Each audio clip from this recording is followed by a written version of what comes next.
Hello, everyone, and welcome to the After Ever After podcast, the show where we take a look at Disney sequels to truly see what life is like after ever after. I am one of your hosts, James, and as always, I have the wonderful Andy with me. How are you doing, Andy? Good afternoon. I'm doing all right. How are you doing? Not too shabby. It's weird. Anyone that knows that's listened to the which one was it? It was Lady in the Tramp. They know that we don't look at each other, but now we've decided that we might as well try it. So we're staring each other down. I'm staring deep into Andy's soul right now. So if this episode sounds wrong, that's why. Yeah, 100%. It's all Luke Thomas's fault and the Sandler Pitts curse. So yeah, there we go. What are we doing today, Andy? Today we're going into Da Jungle for Da Jungle Book. And Da Jungle Book 2. Very exciting stuff. I think we both have a lot of fondness for the original. Absolutely, yeah. I would say controversially, maybe not controversial. Well, definitely not controversially. One of my favorite Disney classics of all time. It's so good. It's so good. Yeah, I get what you mean by you saying like controversially. Like, it's probably not the most popular pick for the best one, but it's but it's certainly popular. It's certainly like well loved. 100%, 100%. But before we get to the original, we like to do something that Andy likes to call Before Ever Before. Andy, do you want to take it away and explain? Yeah, absolutely. So we like to go through all the Disney films in chronological order from the original film. We started with Snow White. We've worked our way all the way down to The Jungle Book now.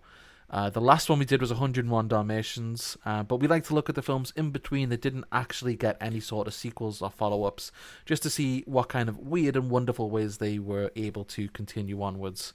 Absolutely. There's only one film that came out between these two, which is The Sword and the Stone.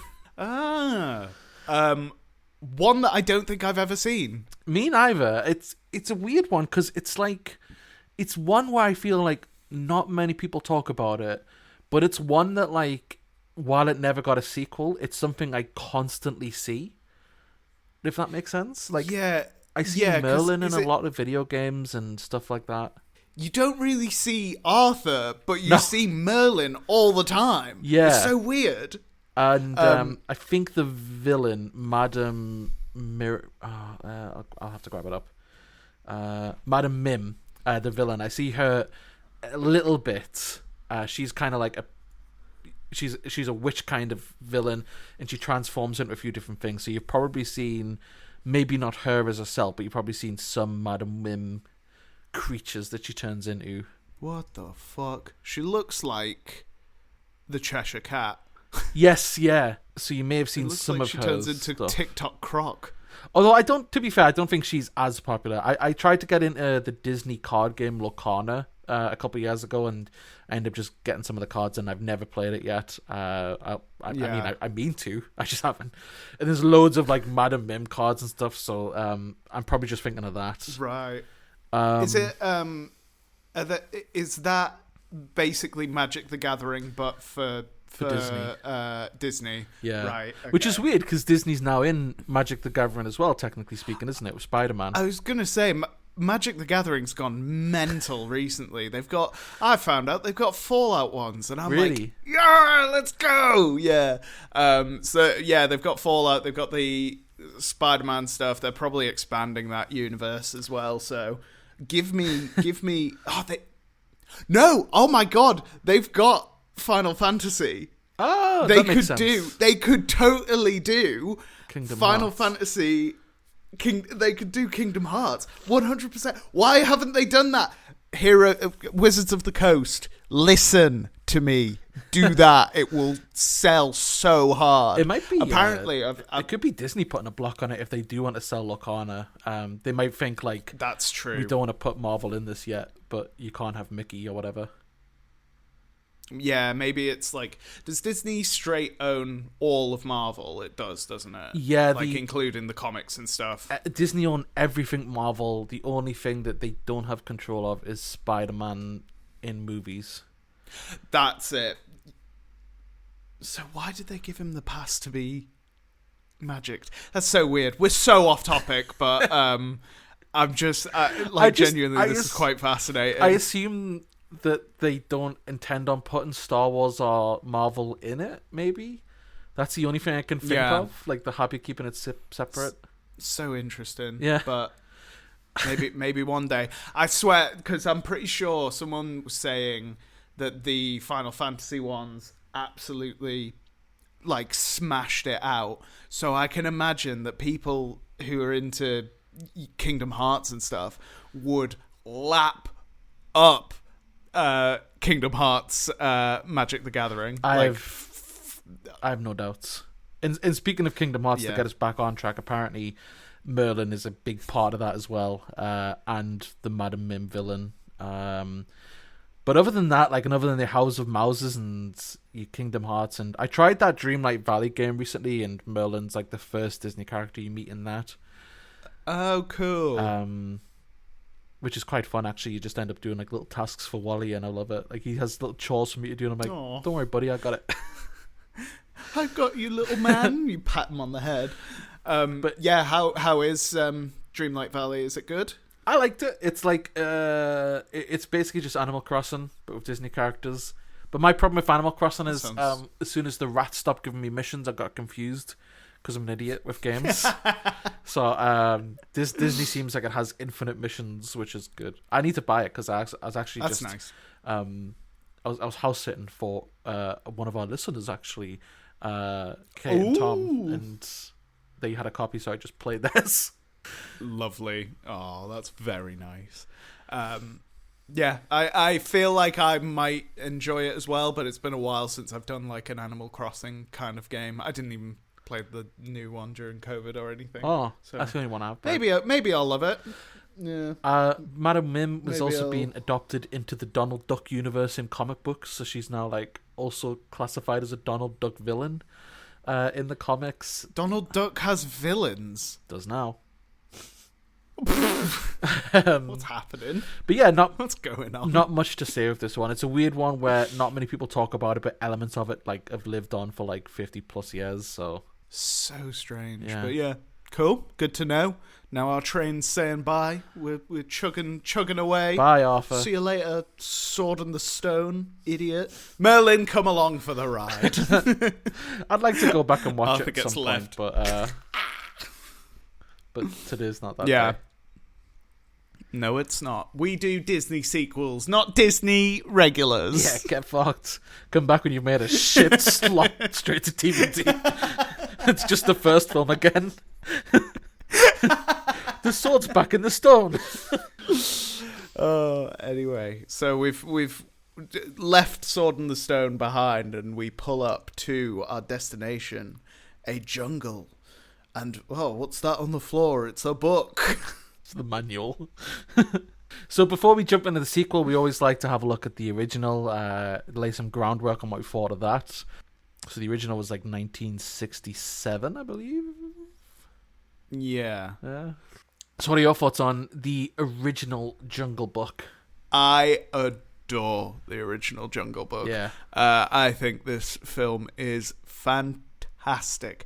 And it's one of those that I know well enough where I did not rewatch it because I feel like I know it well enough, and I think it's absolutely phenomenal. Yeah. It's also, I'm pretty sure it's one of my dad's favorite films of all time. He loves it, and him and I as well, obviously talking about we'll get on to talking about how Jungle Book continued, but there was obviously the live action remake, and him and I both adored that as well. I think it's a really faithful adaptation of it that changes enough as well. So it's different enough from the original. Yeah. But yeah, I love both of them. I think Jungle Book is phenomenal. Lovely characters, lovely story. It's just a really, really fun time. The music's amazing. I think it looks incredible as well. But yeah, what about you? What do you think of it? Pretty much exactly the same, including like I think my dad loved this one as well. Because I remember when I was a kid, I got like passed down bed sheets from him that was like Jungle Book bed sheets from the 60s. Unbelievable. So I think like the exact same, to be fair. It's beautifully animated, the score's wonderful, the music's amazing. Like everyone knows like the songs from this one. The characters are really fun. I don't know what else to say. It's just so good. Voice acting is unbelievable as well. Like everyone's just so good in this. It's sublime. It's so good. Yeah. Also, a budget of 4 million, box office of 378. They made fucking bank, bro. No wonder we've had countless of Jungle Book movies. Yeah, genuinely, just cashing in on as much as possible. With the cast as well. Phil Harris, who plays Baloo, was probably the first time that Disney used a celebrity actor, quote unquote, for one of the animated films, like just a normal actor coming in, and it's seamless. It works like spot on. He is, he's really, he's just so effortlessly enjoyable to listen to. He's so cool. Baloo. For real. Ladies want to be with him, men want to be him. Children want to hang around with him. I would love nothing more than to be floating down a lazy river on Baloo's belly, slapping his belly, singing swinging music. Yeah, absolutely. I wouldn't want to be stolen by King Louis and his monkey brigade. It does seem like a good time, though. It does, but I'd prefer to just. I'd prefer to just be going down the river lazily. I think it would be lovely. I'd rather be stolen by King Louis than that little fucking snake. Car. Yeah, 100%. Who's fantastic in this. It's what a rascal. It's Sterling Holloway, I believe, playing him, and I really like the effort to make sure that his script has so many S words in, like as many as possible. It's simply sublime, succulent scripting, Andy. He has issues with his sinuses. It's just my favorite line. I think he's absolutely, like, I was gonna say there's no one else that could play Car that well, but I might be changing my opinion on that in a bit. Just for anyone who doesn't remember this one, there's not really. It's a weird one because there's not much of a plot. The plot is basically Mowgli's time in the jungle. He's a young boy who was found by wolves and raised by them. And Mowgli's time in the jungle is coming to a close because he's on the edge of like becoming a man, which is more dangerous, and that means he's vulnerable to Shere Khan, a tiger who likes to kill men. He doesn't like man at all. Bagheera the Panther goes on an escapade to get Mowgli out of the jungle, and as they are on the way out of the jungle, it's kind of like almost episodic. They like meet various jungle characters like King Louis, the orangutan, there's Car the snake, Baloo the bear, there's elephants, there's vultures, there's everything you could ever want. Everything and anything that you can think of, it's there, and it's just a lovely time. It's a lovely little journey. Yeah, until the end, when we get a little confrontation. Yeah, where Shere Khan finally catches up. Shere Khan's not in this that much as well. He doesn't really come into it because it's so episodic with the different animals. It always kind of surprises me when he's not in it till the third act because he's so vivid in my mind. But he's like a really strong character. Yeah. I genuinely wonder if any of that is because they introduce him a lot earlier in the live action remake, don't they? Immediately. He's always like kind of in the background doing something, and he's got a bit more like a constant presence. Yeah, he's like taking over the little starting area that all the animals are in the remake. But in this one, he's just like that force that's in the background, but you don't see him until the very end when it's too late. My favorite bit of this entire movie is when Shere Khan confronts Kaa. He believes Kaa might have some knowledge of where Mowgli is, and Mowgli's like up in Kaa's coils in the tree. And Kaa's like clearly terrified of Shere Khan, but like won't give up Mowgli because it's his lunch. And there's an amazing bit of animation where Kaa's like giving him this like sob story of like, oh, I've just been so tired, my sinuses have been playing up, and the animation on Shere Khan's face is he's like mockingly like nodding sympathetically like yes. It's like amazing. It's like the funniest bit of animation I've ever seen. Unreal. This film's just so perfect, man. I just love it so much. What a lovely bunch of characters. What a lovely story.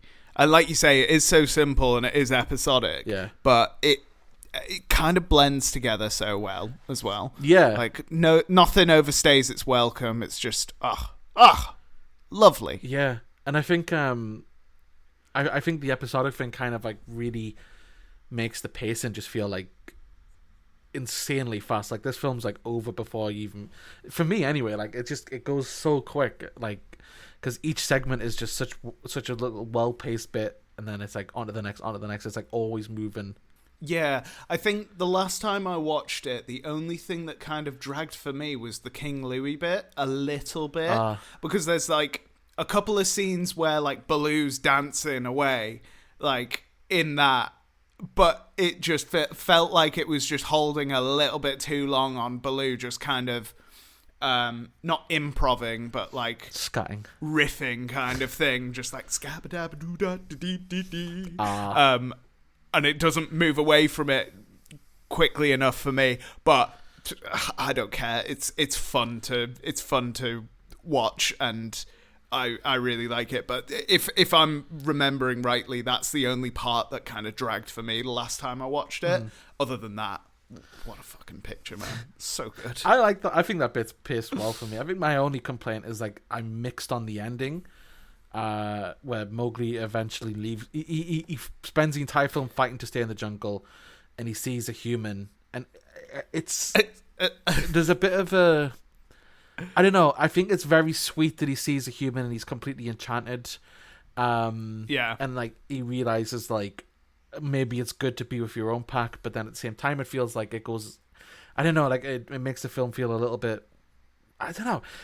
It's a strange one because I like it and I don't like it. I think part of the problem is a bit of a dated and sexist slant where Baloo's kind of angry that a woman's coming between them, like you don't want to deal with one of them and all this stuff, and it's like, oh yeah, and it doesn't help that like she's singing a song about how she'll fetch water until she's grown and then she'll start cooking for the family, and it's like okay.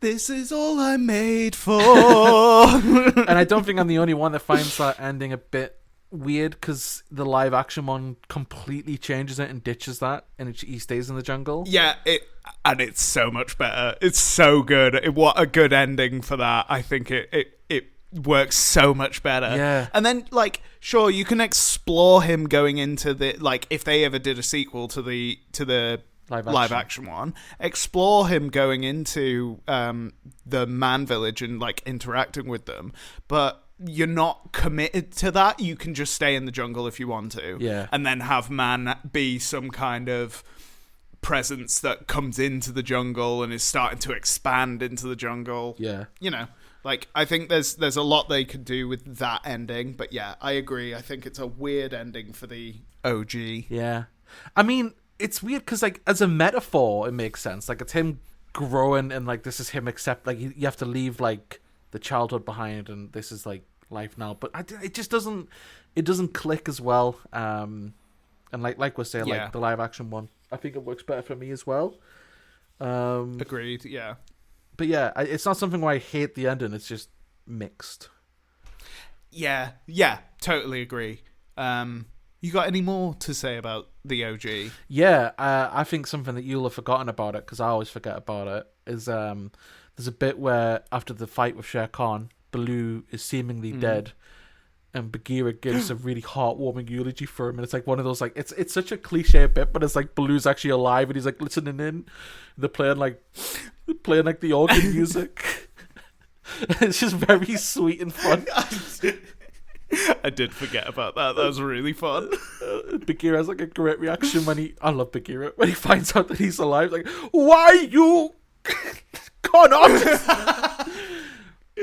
You rascal! I also think you may like the last shot of the movie is so cute. It's like the cutest thing in the world. It's Bagheera and Baloo leave Mowgli, and the last shot is like them like arm around each other, like dancing away and back into the jungle.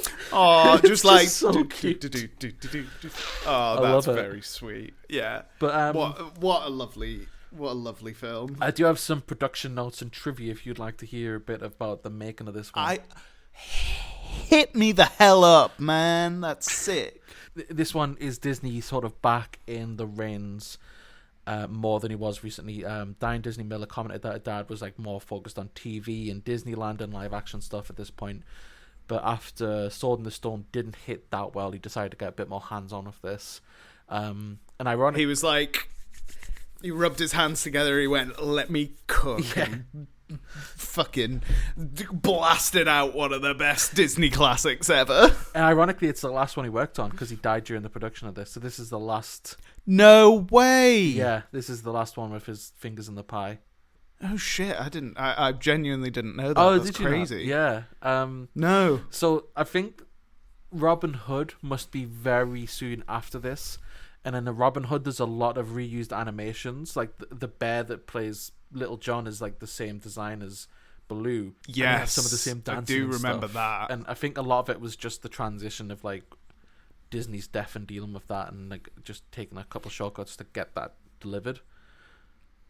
Yeah. Even though Disney was set to die, it didn't stop him from butting heads again with the same guy from last time. Actually, so last episode we talked about Bill Peet, who was the writer of 101 Dalmatians, and they had a bit of a spat where Bill Peet called out Disney for being an absentee father. This time they clashed again. Roasted. Bill Peet wanted it to be darker like the original Rudyard Kipling book. Disney didn't like that. He wanted it to be better. Not better, sorry. He wanted it to be better suited for a little audience. Brighter and happier. Yeah. Like, there's nothing in this film that I think would scare a kid, realistically speaking. Yeah, unless you have a snake phobia. I have a snake phobia, and cars fun as fuck. That's true. Actually, but never mind. one of the things, unless you're scared of fun. One of the things that they when they were clashing heads again, Disney apparently said to Bill Peet, "Why don't you go see Mary Poppins and see what real entertainment looks like?" It's just like the smuggest thing I've ever heard. Fucking hell. Fucking hell. Also, I hate Mary Poppins, so I mean, I know everyone else loves it. I'm not gonna get into it, but I like, fuck off, Disney. No, I think you and I are in the same. I don't hate Mary Poppins. It doesn't do anything for me. Yeah. Mary Poppins Returns was all right, but yeah, the original just does nothing for me. But we know that producer Jordan G and Luke T from the Sandler Pit podcast, both of them are huge Mary Poppins fans. I'm pretty sure. Yeah, they'd have loved this. They would have been like, "Yeah, baby! Get out of here, Pete, you fuck." They would have been in like his little goons like, "Yeah, get it, boss." Apparently Bill Peet said he didn't reply back, and he's glad he didn't, because Disney obviously died like a couple of years later, and he's glad it didn't get dirty than it did.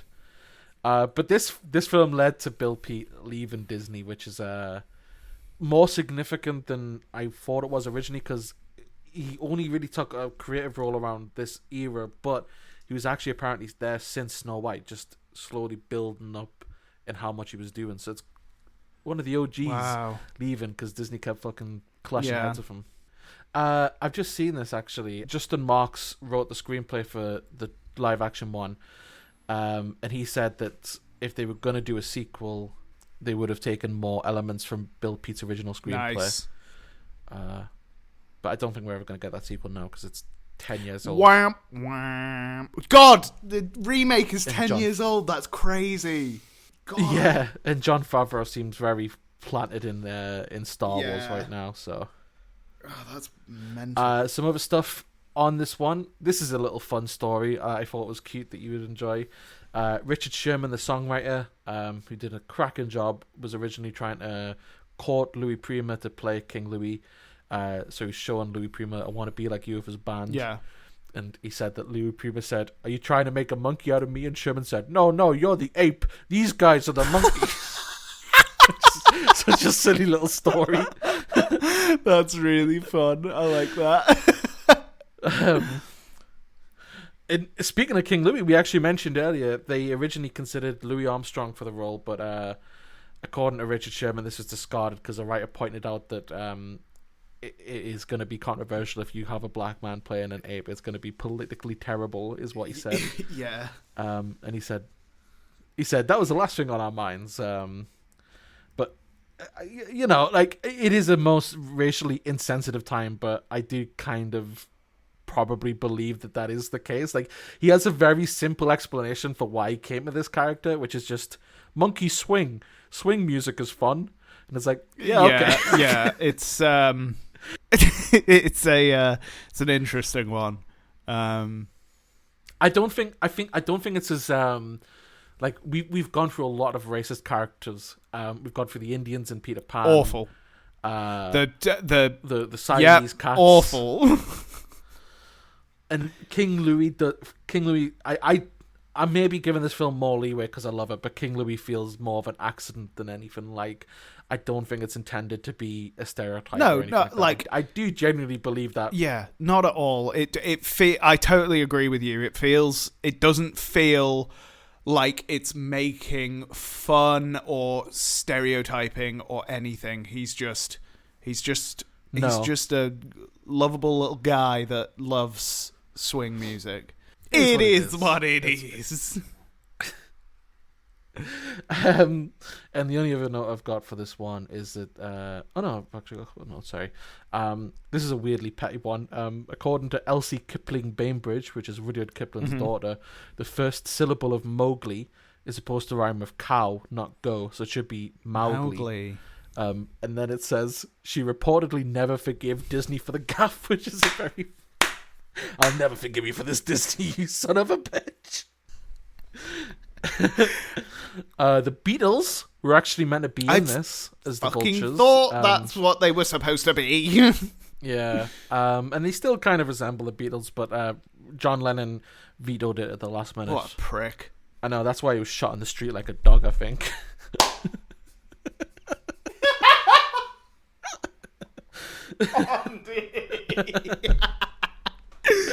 Oh no. Jesus Christ. The Vultures are really lovely in this. They're very nice characters. It's so funny hearing such a Scouse accent in the jungle. I know, yeah. But it's fun and it works. Yeah, I love it. And one last note is just Gregory Peck of To Kill a Mockingbird fame at the time was the president of the Academy, the Academy Awards, and he pushed for this not only to get nominated but to win. And then when the other Academy members didn't agree about nominating an animated film, he just left. He was like, right, fuck yous, I'm gone then. That's how much he loved Jungle Book. What a dude. That's awesome. What Chad? I love that so much. Yeah. Well, that's it for the Jungle Book. Did it continue in any other ways? Must have done. Oh, the Jungle Book. The Jungle Book has continued in several other ways. So we've talked about the live action one, but there's actually multiple live action ones. So there was the 1994 version, which is more based on the book, I would say. It's not really got anything to do with this. But it is Disney. So it is technically a live action remake. Yes. That one, I've seen it once as a kid. My granddad used to love it, and I remember being terrified because there's a big snake at the end. Oh God. And I wouldn't eat for a bit. I was like, I can't eat. I just feel sick with anxiety about this big fucking snake. Oh no. Oh.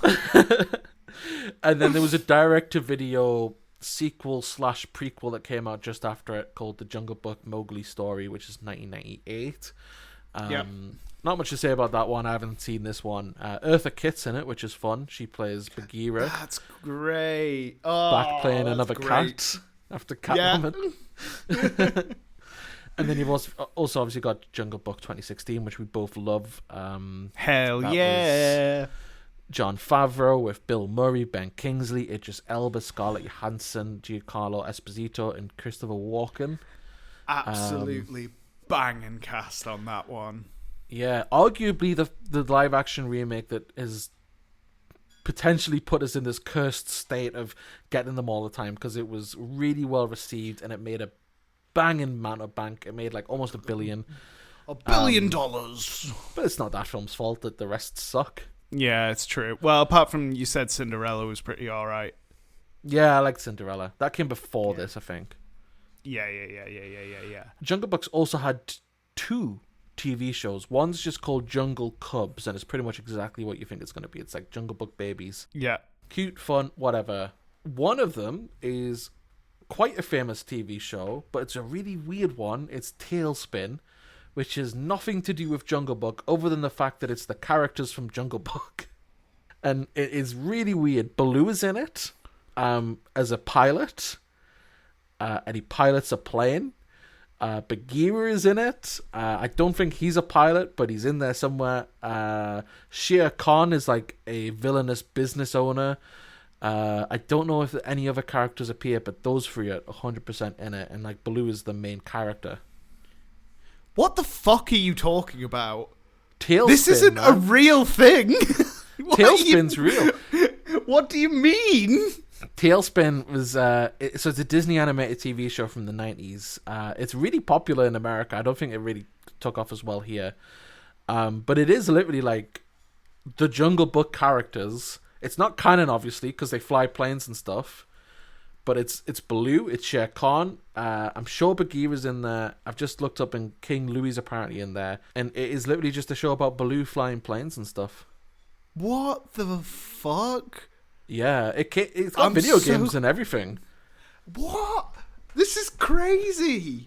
Yeah. That's so bizarre. It's a very weird way this franchise has continued. Yeah. And it was really popular. It came around the time of like DuckTales and that. Like it was that kind of animation block. I was just going to say, because it's like you've got Darkwing Duck, DuckTales, Chip and Dale, Timon and Pumbaa, Goof Troop, all of those things that came out at the same time doing different things with those characters, but it just feels so weird. It's really popular in America. Yeah. And I could be wrong, but I think there's something about it in the Chip and Dale movie. I think like one of the characters is in it or something like that. Oh, cool. That'd be fun. That would be nice to see him. That would be nice to see him. Yeah. My old friend. Watch Chip and Dale again. I said that. This is weird. So for video games, for Jungle Books, like I've mentioned, you got Tailspin had several video games, but then there's also just some normal Jungle Book games. There was one for the I think it was the SNES, but I played it on PC when I was a kid, which was like insanely difficult. It's actually got ported to model consoles recently. There's like a little Disney classic console. Oh, is that the one that had the Lion King and Aladdin? Yeah. Because that was the 3 games that I had for PC as a kid. It was those 3, and they were all like insanely challenging. Yeah, all I've heard about Lion King is how like difficult that one is, and then Aladdin apparently is just absolutely unreal. Like the SNES and the Sega Genesis version are like one of the best platformers on those consoles, kind of thing. I don't know if you know this, but apparently the reason Lion King's so hard is because it was at a time when like kids would rent video games, so Disney wanted to make sure that the kids couldn't finish it in one weekend.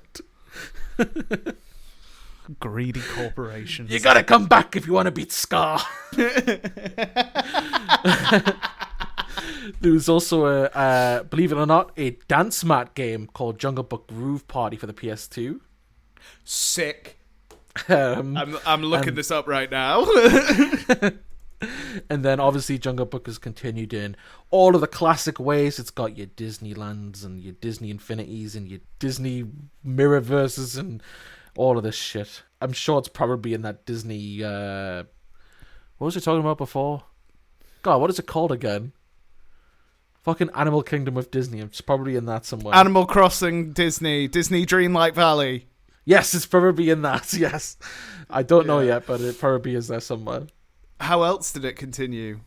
Or is there something that we're missing? There's a really popular movie that came out in 2003 called The Jungle Book 2, which continued it. I don't know if you want to talk about that at all. Nah, we'll be all right. But the other one that I was going to say is Mowgli as well. That's not Disney. I know, but it's like another way that the Jungle Book continued, isn't it? I guess, but if you want to go on all the other Jungle Book adaptations, would be here a while. Skip it. Never mind. Cool. I'm actually going to see how many adaptations of the Jungle Book are there. There's got to be so many. Thanks, Google. Over 5. Great. Thumbs up. Cheers, mate. I just fucking named 5. Yeah. So, now that we've discussed all things original Jungle Book, there's only one thing left to talk about, and that is the 2003 animated sequel, Jungle Book 2. Directed by Steve Trenberth, who I have up here. This was his directorial debut. Since then, he's not done much. He's done some episodes of a TV show called Sydney Sailboat. All right. He's done a few episodes of The Croods Family Tree, and most recently, of his released stuff anyway, he's got a couple of upcoming things. He directed A Chuck E. Cheese Christmas in 2025. Jesus Christ. So he's barely done anything. This is crazy. So there's not that much about him, and yet this was his first film, so we'll see how that goes. It was written by Carl Gers and Evan Spiliotopoulos. It had a budget of 20 million, and it made 186 million worldwide, so it did pretty well. It was actually theatrically released as well. So when it came out, it was going up against Daredevil, which released on the same day. That's such a funny double bill. Isn't it? Just getting out of the cinema and seeing Jungle Book, and you're like, I'm going to go and watch a blind man fight crime. Come on, babe, it's Valentine's Day. Man, the fact that it's Valentine's Day as well is like, it's insane. No, so funny. So in that weekend as well, which was President's Day weekend, it was ranked 4th for most popular. So Chicago beat it, How to Lose a Guy in 10 Days beat it, and number 1 was Daredevil. Crazy that some things like Lord of the Rings, The Two Towers was still in the cinemas at that point. Kangaroo Jack as well. Crazy. The story of Jungle Book 2, it picks up after the original, obviously. It's a sequel. So Mowgli's now in the Man Village, and he's telling stories of his time in the jungle. And then eventually, you know, we're seeing him with his new family kind of thing, and how he's enjoying it. And then eventually we see Baloo and Bagheera in the jungle as well, and Baloo really misses Mowgli, so he's going to go and kind of check in on him, see how he's doing. And Mowgli's missing the jungle as well. So they're kind of both trying to meet at the same point, and there's a river that separates the village from the jungle, and if you cross, then you're in there. Shere Khan comes back and he wants revenge on Mowgli and sneaks into the village. Hilarity ensues, and that is pretty much the story of Jungle Book, isn't it? Jungle Book 2. Yeah. Well, I mean, Mowgli and his new siblings end up back in the jungle, which I guess is the remainder of the plot. Him and them two. Andy, what did you think of this sequel? I didn't care for it. Not at all, really. I will say that this was two of the most miserable films that we've watched. So last episode's one for me was miserable. This was miserable. This made me sad. Yeah. You know what's really annoying as well? I saw this as a kid and I remember liking it. Oh, no way. I don't know what I liked about it. I think it's just that kid thing of like, I know that guy. Yeah. That's good enough for me. It must be, and I'm genuinely like 100% sure this is the reason that most of these Disney sequels exist, is because kids will see something that they've seen before and they'll be like, hooray, yay. But all they're doing, man, is going through essentially the same plot but stupider for kids. So these it's really annoying because they're doing these films again essentially, but they're dumbing them down to make them dumber for kids when the first ones were already made for a younger audience. What are they doing? It makes no sense why they're... and this is the thing that we've seen with a lot of these sequels. They're dumbing them down so much that it's becoming essentially like the most basic storytelling. There's no conflict or anything. And most of the time, they're just doing the first one again, which this film ends up doing. It's just the same thing as the first one, but way worse. Yeah, because this one's the first one has that kind of conflict of whether Mowgli should be in the jungle where he wants to be or anything like that. But this one's just Mowgli's temporarily lost in the jungle again. And he needs to. There's an interesting idea with it, which I think is. I wouldn't even give the film credit for it because I think it's just where any writer would go to from the first one. The conflict of, does Mowgli feel like he belongs in the man village or does he yearn for the jungle still? I think any writer would come to that, and I think what they do with it here is just the most basic level of it. Like, he does want to still be in the jungle, he ends up going in the jungle, blah blah blah blah blah. Yeah, and he likes what's her name? Is it Shanti? Yeah. He likes Shanti, and he doesn't want to show Baloo that he likes Shanti, but he also likes Shanti. And he's like, oh, maybe Shanti would like the jungle. And he's trying to like mix jungle with human, with man village kind of thing. Yeah, he's trying to shit where he eats. Exactly. So it's just it's a very basic, how do we merge two worlds together? It's like, just fucking sometimes go hang out in the jungle, sometimes go hang out in the man village. Like, what's wrong with that? And how does it take you a whole 74 minutes or however long this fucking film is to come up with that idea? Yeah. And they need to get because in this one, Shanti's like kind of like Mowgli's sister / love interest, or whatever. Gross. Well, they're not actually related. It's just he's in that family, and like that, and there's also like a younger one who's a little headstrong boy, who also is interested in the jungle. So they need to figure out a way to get them in the jungle with Mowgli. Just themselves, because if there's man in the jungle, then it's a different movie. It's just them hunting animals. It's just Kraven the Hunter. Yeah, exactly. But good. Well, not good, but better. No, yeah. And the way they do it is just, Shere Khan sneaks into the village and causes mayhem as all the villagers are trying to get rid of him. Mowgli runs away into the jungle. No, Baloo comes in as well. Yeah. Mowgli runs away with Baloo, who comes into the jungle. Let me start that sentence again. Baloo comes into the man village. Yeah.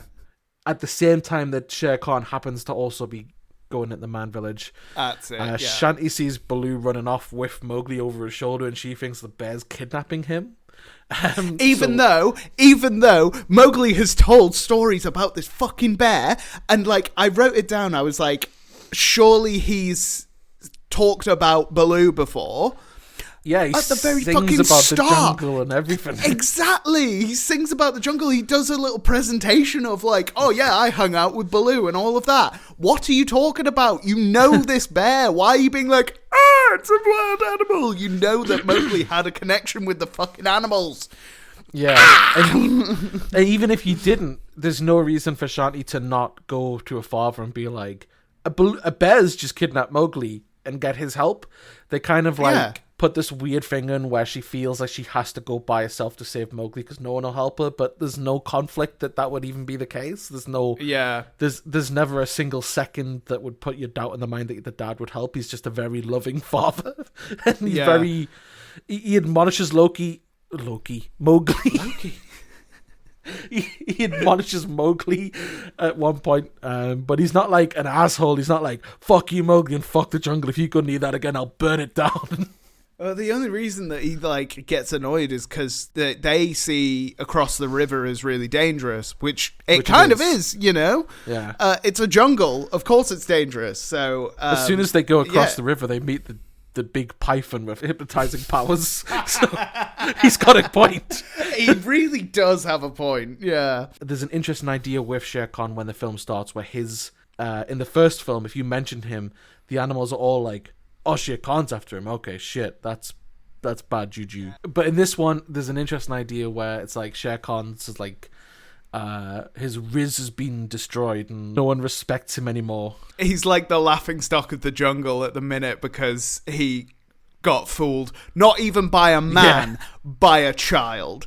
So like it's like it would have been really interesting to see more of a kind of rising up and proving himself again that he is truly the absolute like Don. Yeah. It's an interesting idea that they just kind of do nothing with. And Shere Khan's really good in this film as well because he's voiced by Tony Jay.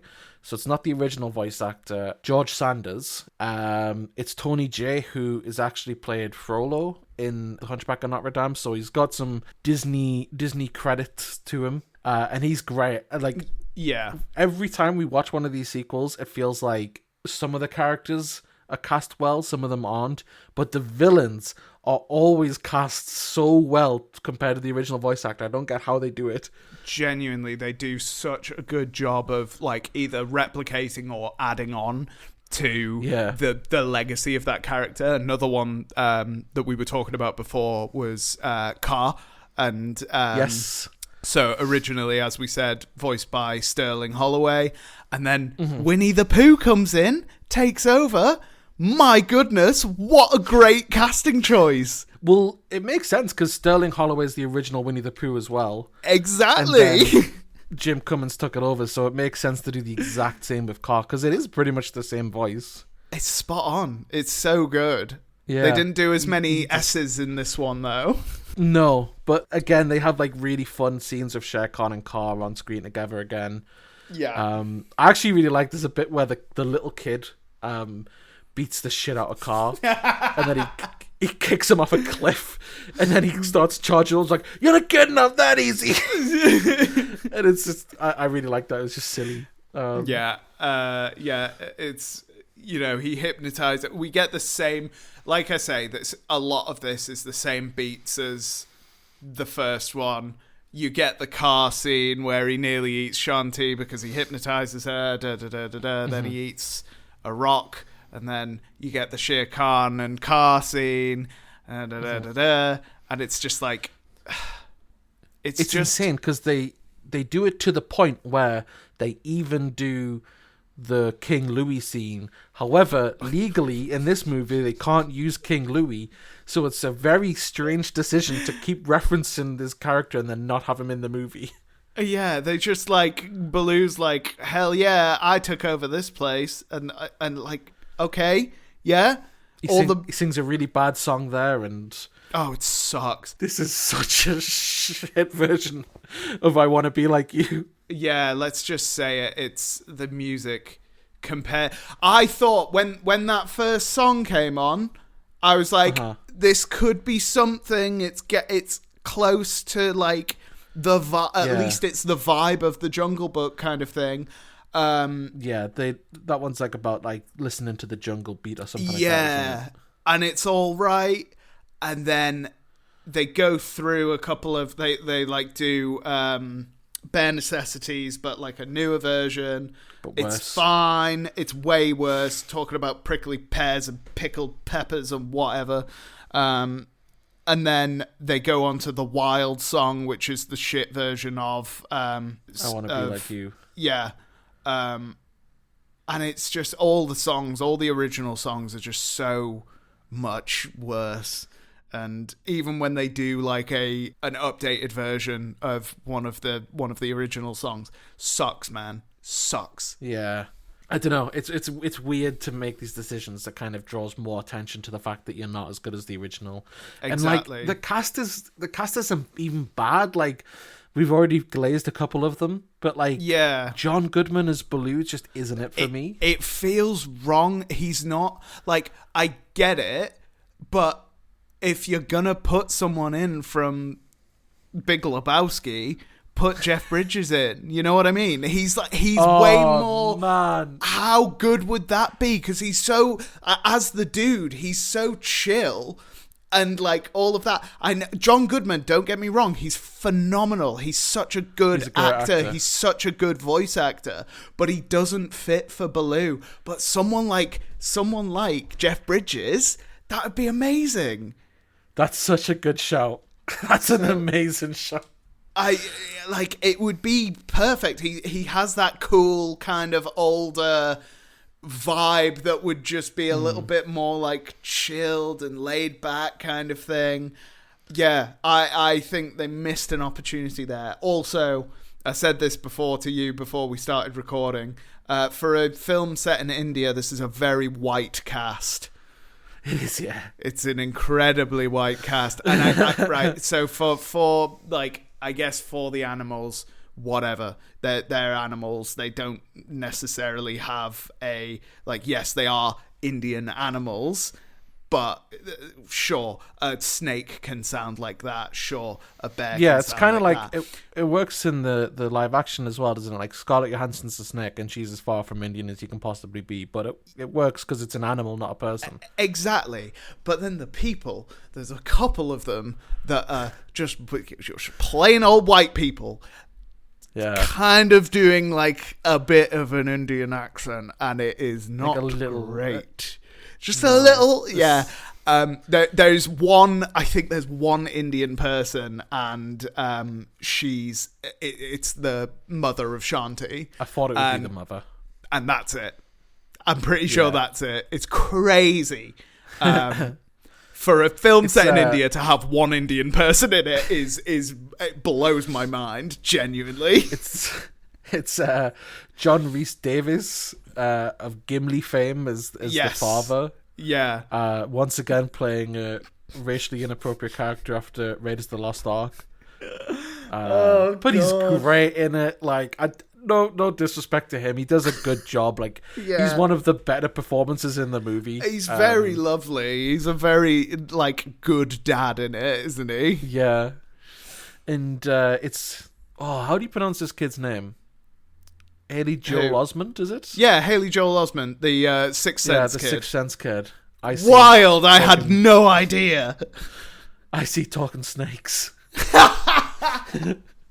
So when I first heard the voice, I thought it was the The lady that plays Ash Ketchum from Pokemon. Ah, right, yeah. Because because it's a really young Haley Joel Osment, and I was like, wow, that sounds so familiar. It sounds like Ash, but yeah, it was HJO.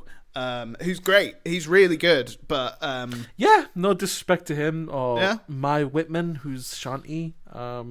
Who? She does a her. She does a decent. Again, like it's not ragging on the actors; they're just doing their job. But 100%. We've forgotten one exquisite addition to the cast. The Vultures have a new friend called Lucky, played by Phil Collins. Phil Collins of Genesis. Of drumming fame. Phil Collins, Tarzan's own. That's genuinely mental. Baffling. I didn't even realize that it was actual Phil Collins. He's noticeably not as good as the others in this film. He's done some voice acting. No, I was going to say he's done some before, because he's in one of the Grand Theft Autos, but I think he's in Vice City Stories, so that would have been after this. Right, okay. He's not great in it. His character's very obnoxious, to be fair, as well. It's a vulture who's he's reveling in the fact that Shere Khan's had his legacy taken away, and he's just constantly ripping on him. What's the matter? Man, got your tongue? Shut up, Phil Collins, you idiot. He's very obnoxious. There's actually a really good scene that I loved in this, which is undone later, where Shere Khan is just letting him get a few jabs, and he's just like, really, man, how fascinating. And then he fucking grabs him by the throat, and he's like, isn't it ironic your name is Lucky? And you just see the other vultures fly away as Phil Collins screams out in agony, like, ah! And like feathers go flying. It's like, oh my god! It was really good, and then it's just like, oh no, we've undone it. He's back at the end, and he's alive. He has like one scar. Me off. But it was genuinely like, what a good way to have your villain feel menacing again than have him like decimate the comedic relief that I'm sure that, like, while I found him aggravating, I'm sure there's probably kids sitting along like, this guy fucking rips, this guy's awesome. Yeah. And then Shere Khan just annihilates. What a shame, man. Yeah, they didn't they brought him back for the sake of having one joke at the end of the movie. Yeah. Cowards. What did you think of the look of this one? To me, it feels like the jungle is so lifeless compared to the original. It feels less colourful. It feels less busy.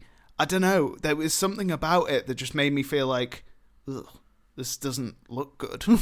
It's a bit like digitally bland, as some of them are. And we've talked about like Bambi 2 used a lot of creative measures to overcome the budgetary constraints, but this one doesn't do anything. It's just very lifeless and, like I say, digital and clean. And it's very...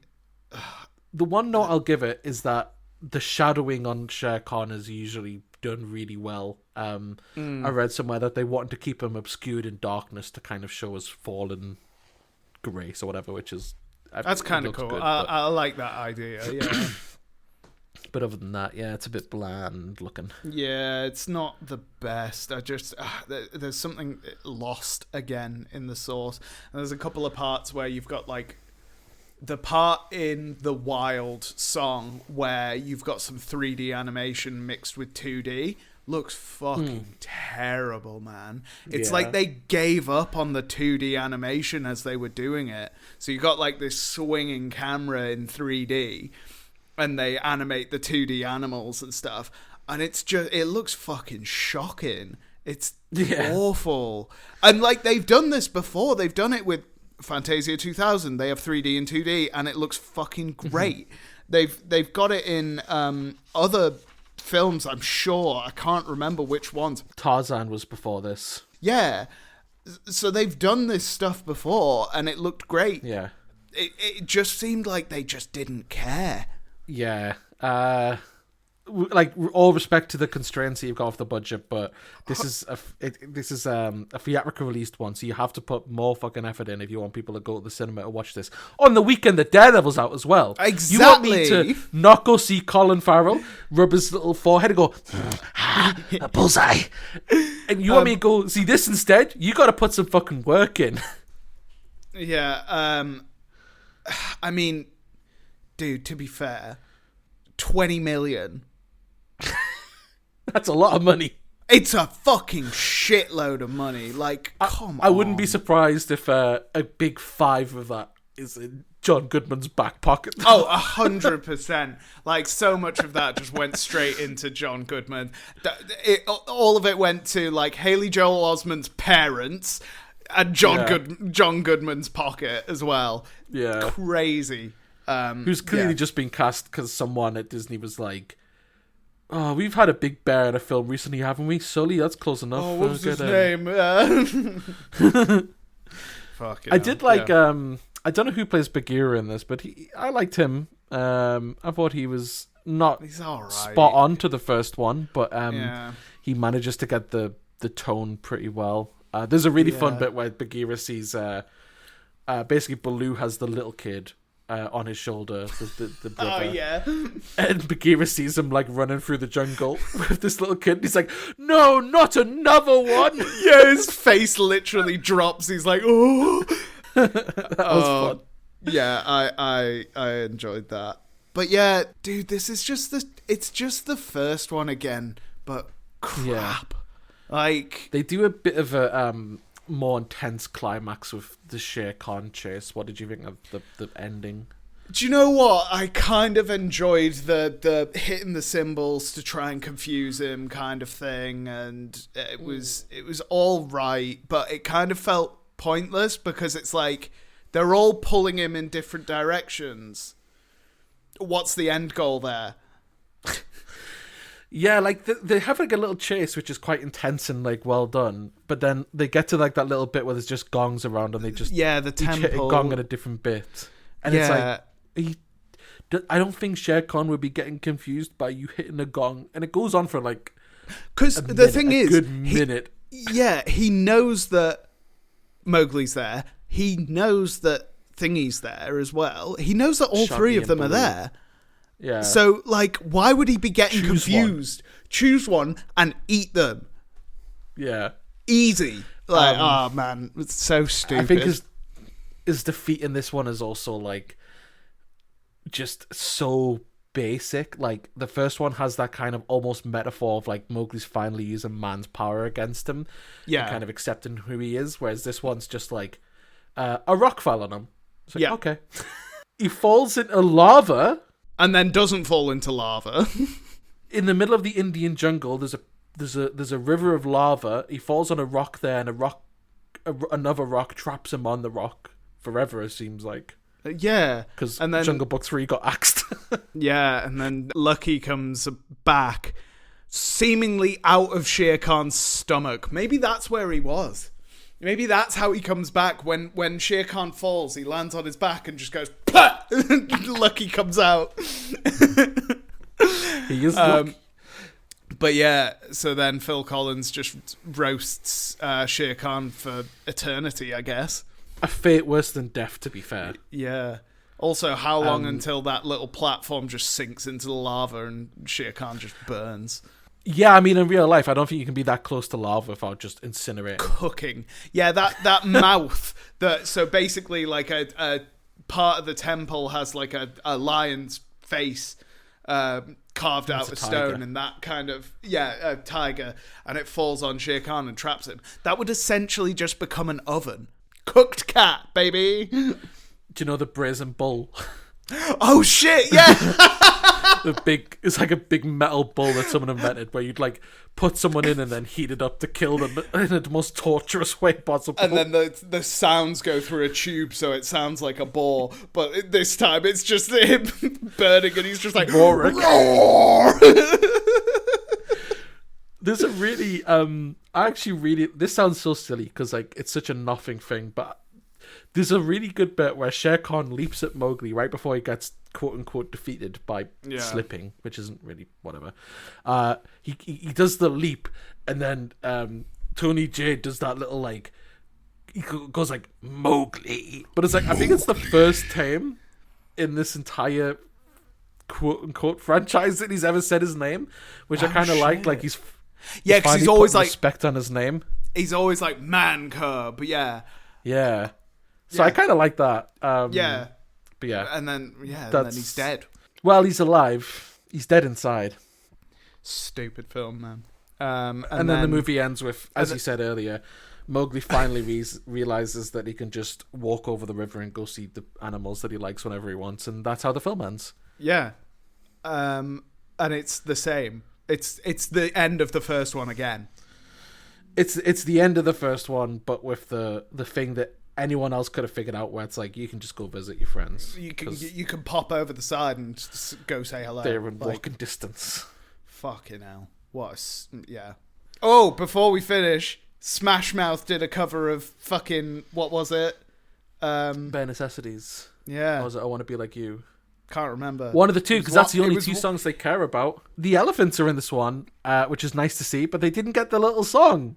Yeah. Because we talked last week about how Disney at this time have a lot of military goofball characters with the elephants. Yep. I liked seeing them again, but they weren't in it much. Yeah. The vultures are back. They don't get a song. Nope. It's the two songs forever and ever and ever and ever and ever until hell freezes over. Exactly. Until Shere Khan's river of lava freezes over. Yeah, I'm going to say the same thing. I'm excited to see when they actually try for these Disney sequels. Like, genuinely, I'm just so curious when we're going to get to that cut-off point where they actually put some fucking effort in. And I'm wondering if it's after Lasseter's guillotine. Well, as you said recently, because of the way we're doing these, we're getting such a weird order of like, this one came out here and there, and this is definitely in the period of time where it's like, make some money. It's prime, put the shit out on the wall. Kids will lap it up. It's fine. And it worked. They made nearly 200 million from a film that cost them 20 million. Yeah. It is weird that this one is one of the ones they put in the cinema, because I can't figure out what it is about this, other than potentially like Jungle Book's popular. I can't figure out what they thought like about this, whether like this deserves to be in the cinema. Same for Return to Neverland as well. It's like, weird decision making. So strange, man. Like, I have no idea. I would not be able to tell you why they did this. This sucks. I just did not enjoy it at all. Yeah. The only thing I can think of is just looking at like which ones would be most popular and like which ones would, like, from the original. That's the only thing I can think of. Yeah. Have you got some trivia about this? Not much, to be honest. There's not really a whole lot. We did mention earlier, I mentioned in passing that King Louis isn't legally allowed to be in this, and that's due to the voice actor, Louis Prima's widow, was very unhappy with the fact that we've mentioned like King Louis in Tailspin and he's in Jungle Cups and all this. Yeah. Jim Cummins did the voice, and she thought the voice was a bit too spot on of his distinctive voice. So she sued them because of it. And this was all going on whilst the Jungle Book 2 was gestating. So they just legally decided, let's just not use them to avoid any issues. Wow. Which is... I had no idea. That's crazy. And it's very weird because, again, I don't get... If you can't use them, that's fine. Don't keep referencing him, and don't go to like his lair and all this stuff, like, because he's a very notable exclusion from the film. Yeah, that's so strange. Yeah, I think like House of Mouse was one of the things that they got sued for as well, because I think like he was on that as well. But really, wow. So no Louis allowed in this. No, Louis. This is also. I don't think either of us would agree with this, even though we didn't like it. But this is the lowest and worst reviewed Disney animated film on Rotten Tomatoes. It has 18% approval rating. The next lowest is Planes at 25%. Wow. I definitely don't think it's the worst one. Do you know the thing that's annoying about it? It's not even like I hated Lady and the Tramp 2. I hated 101 Dalmatians 2. For me, they were bad in like a fun way kind of thing. You know what I mean? Mm-hmm. Like, this is just bad and also boring. So it's not even that fun to talk about kind of thing. It's just like just less than middle of the road, and it's just like, I wouldn't say it's I agree, I wouldn't say it's the worst one, which is kind of crazy, but it's just boring, man. It's just ugh. I think, to be fair, I've just taken a look. Like, Cinderella 2's got a lower rating, so I think it means theatrically released, which kind of makes a little bit more sense. But I'm still kind of surprised it's the lowest rated theatrically released one. Did you think this was worse than 101 Dalmatians 2? No. Really? Damn, you hated that movie. I don't. There's something about it, man. I don't like it. It's good. Piece of shit. No, it's not. It's not good. I'm gonna come around on it. I'm gonna go 5 stars. No. And then the only other note I've got is that this is Phil Collins said this is one of his 4 favorite films that he worked on, along with Tarzan, Balto, and Brother Bear, which I think is probably all the other films he worked on. Yeah, I was gonna say. I don't know what else he would have done. Fucking hell. This was the first film released under the Disney Toon Studios label. So there you go. It's a big deal historically, then. Really is. Phil Collins is in Chitty Chitty Bang Bang. And Hook. What? I don't even like Chitty Chitty Bang Bang that much, but how can you be in Jungle Book 2 and say that? I'd be like, this is one of my favorites, baby! Prick.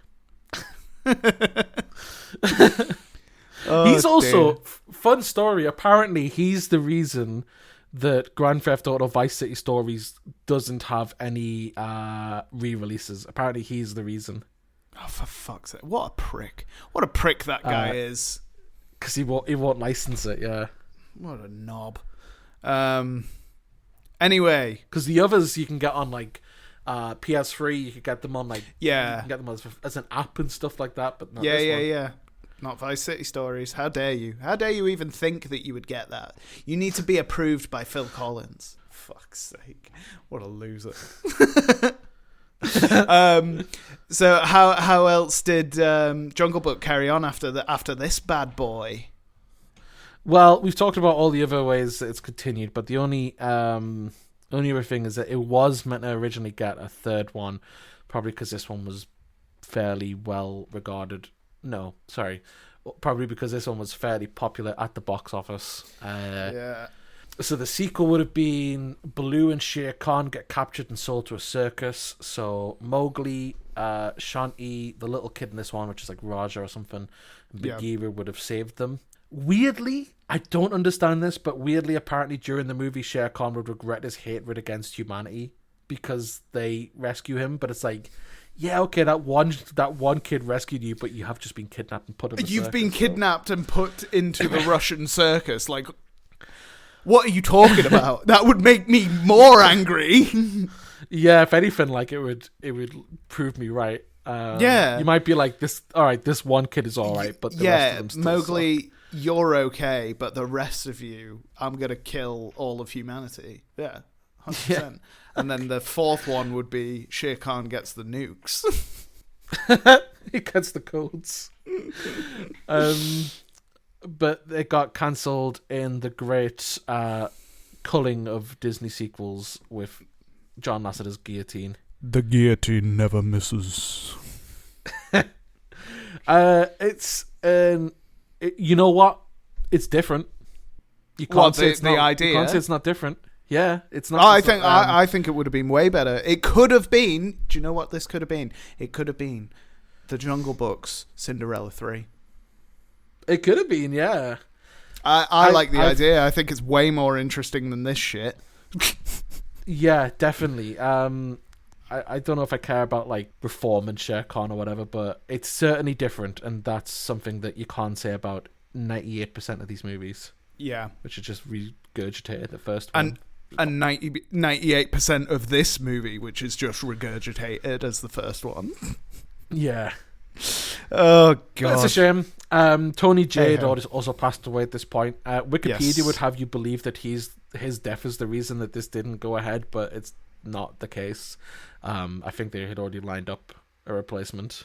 Yeah, you were saying that they'd lined up someone to replace him, which is heartless but needed. Yeah, I mean, Tony Jade did it already to someone else. Exactly. He's not gonna be he's not gonna be where the buck stops. Yeah, 100%. The Jungle Book. And on that beautiful little fucking, what would you call it? I don't know. Metaphor? I don't know. Pun. That's the one. I forgot English for a second. We go over to our ranking machine. Holy shit. What's up? Clint Howard plays the elephant in the first one. You know Ron Howard's ugly as fuck brother. Do you know what I mean? No. Google him, you'll know what I mean when I say he's ugly as fuck. Flint Howard. Clint Howard. Oh, what an Oh. It looks like he's melting. How did Bryce Dallas Howard come from that gene pool? Like, she's not his daughter, but like... Yeah, but... You know what I mean? Yeah. What the fuck? Oh, no, now I'm looking at the small Grinch kid. How? It came up as people also search for. Speaking of ugly as fuck people... It says people also search for, and it's Ron Howard, Rance Howard, Bryce Dallas Howard, a couple more people, and then Josh Ryan Evans. Of all the people you could have clicked on to look at there... Well, I was like, what's wrong with your face? Okay. Anyway, yeah, let's put it into the ranking machine. Have we made any upgrades since the salting the fresh water? I think it just puts a bit of sewage in the water as well. Well, it now also, like, because, like, we needed to keep the furnace inside it going, it now also has, like, 2 giant saws on it that cuts down trees in the nearby jungle and then rams the trees into it. Like the jungle that our little friends here live in. Yeah. It's just a complete deforestation machine. It's interesting because it actually has, like, a compartment on the bottom where we can put new tree seeds in it or reseed as it goes, but we never do bothered. That. No. It's also got solar panels on it, but they're turned off. You smashed one of them, I think. I did, yeah. You said it was woke. We also perfected nuclear fusion, and it's clean energy, but we just don't turn it on. Nah, it's not worth it. It's not worth the effort. Nah. So yeah, if you don't know, we have 4 rankings round here. We start at the top. We've got Disney Classics. This is a film that lives up to the original's hype. It could be its own, like, Disney classic. Disney would be proud to slap that film with a Disney Classics edition. Then we go down to Diamond Edition. Diamond Edition is great. It's really good. It's a good film. It's not quite up to the standard of a Disney classic, but this is one that you will watch, you will love. If you're buying it, it's got like a nice little slip disc or something like that. Ooh, maybe some special features on there. From there, we go down to straight to video. And straight to video, you know, it's all right. It's the standard Disney sequel that you kind of think of. It's one of those that just never comes out in the cinema. It's just straight to, it's like it says on the tin, it's straight to video, straight to DVD. It keeps the kids entertained on a rainy Sunday. Exactly, but as Andy said with 101 Dalmatians, if there was a power cut, he wouldn't rush back to it. And the last one is Bargain Bin. Not even straight to video, you know. They've been marked down so much. They're 10p, and they're in a bucket filled with poo and all sorts of things. And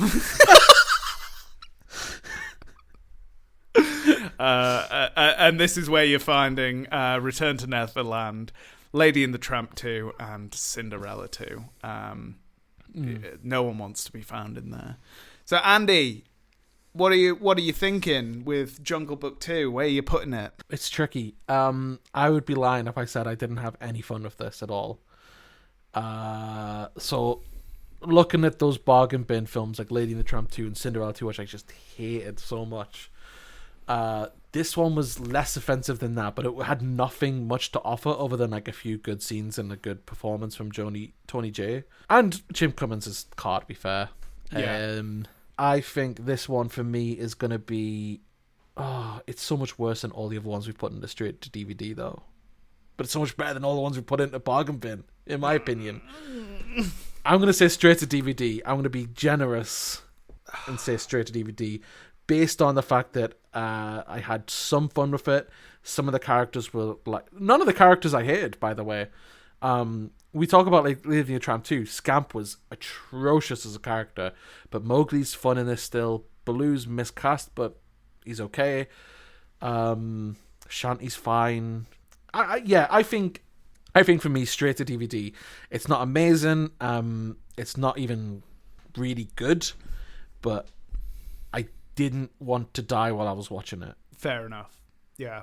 Man, I'm so tempted to put it in bargain bin, but I agree. It's not as bad as those ones. And it's annoying, because if I did put it in bargain bin, I would say it goes at the top of the bargain bin kind of thing.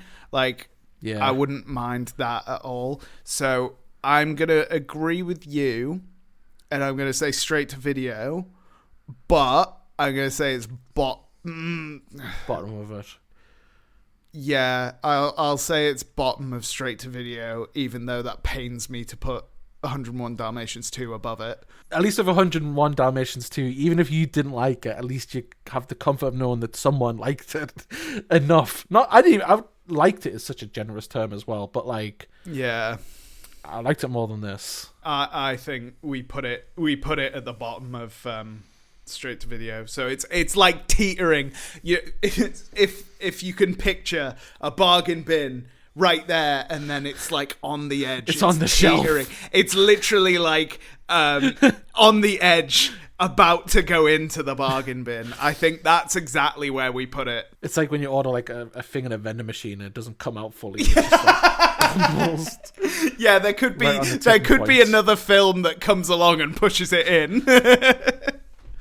Like it is like one wrong move away from being in the 100%. If it was a minute longer, if there was one more lucky joke, if there was one more second of terrible Bare Necessities remixes, it would have been into the bargain bin. Yeah, 100%. There we go. It's ranked. You're on thin ice, buddy. You're on thin ice. You're gonna fall in there if I figure something else out. It's going in there. How about some Letterboxd reviews? Yeah, I'd be curious as to what people thought of this one. Let's have a gander. Well.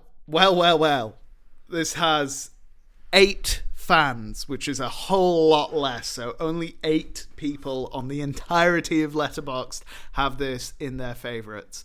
It has a weighted average of 2.5.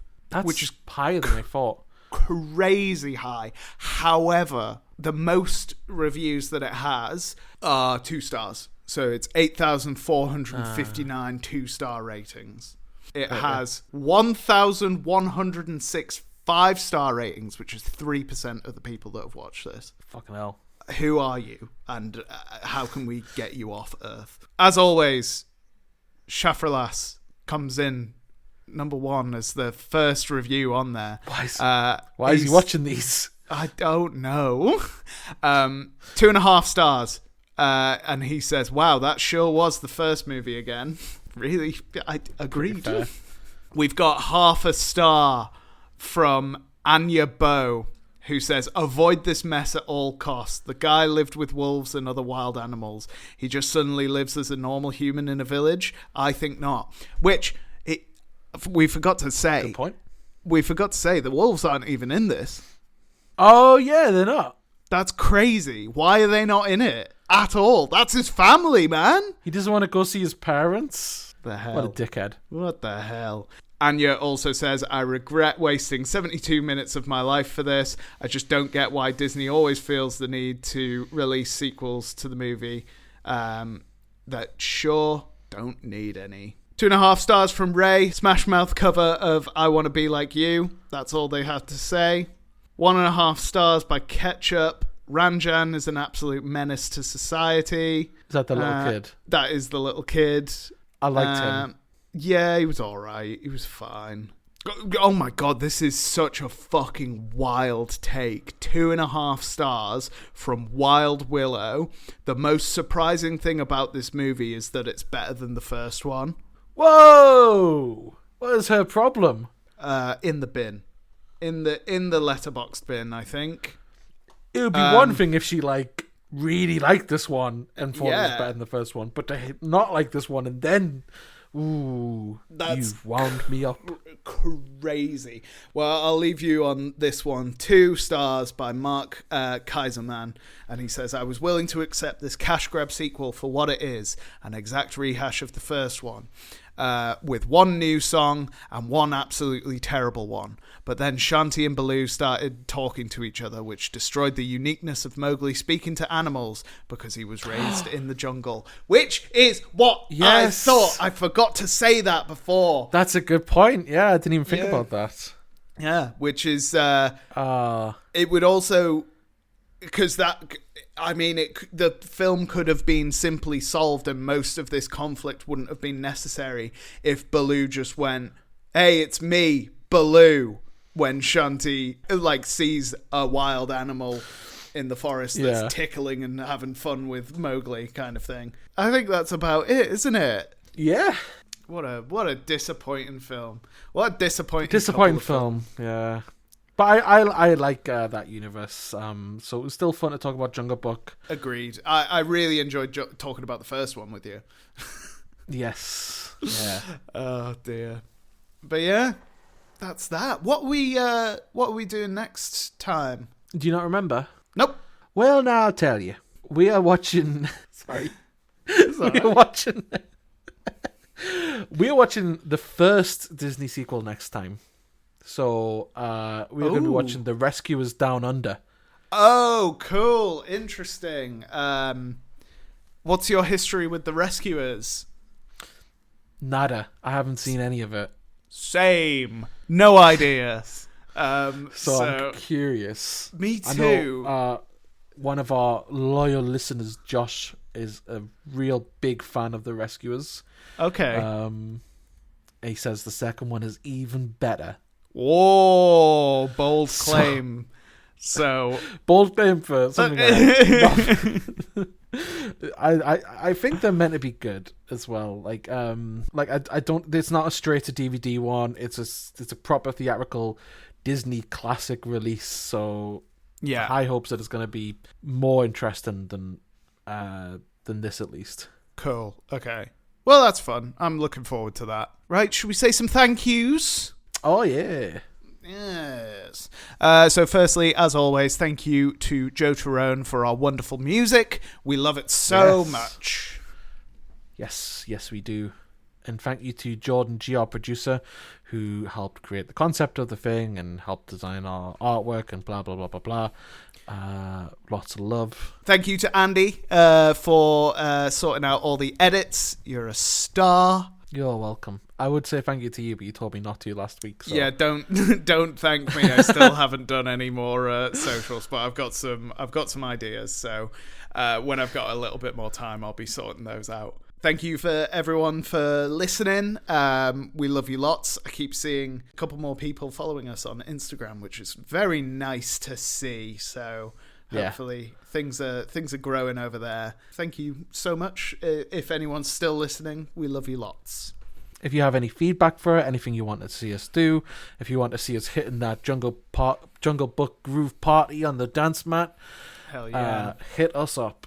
Yeah, because we... Where can they hit us up, James? Oh, they can hit us up either at aftereverafterpod@gmail.com, or they can follow aftereverafterpod at... on Instagram. Andy's just put up a picture in front of his webcam of him looking very stern with some sunglasses on, and it's thrown me off completely. Oh, God. So, yeah, you can find us on Instagram at After Ever After Pod. And you can find me at Jimmy Smurds on Instagram and Narumph on Letterboxd. Where can they find you, Andy? I'm at Odiport on the Letterboxd, and I'm Oatman's Movies on the Instagram. Amazing. Cool. Lovely. Andy? I'll see you after ever after. I'll see you after ever after. Bye! Look after yourself in that cruel, cold jungle, James. I will. Don't fall into random bits of lava around a temple.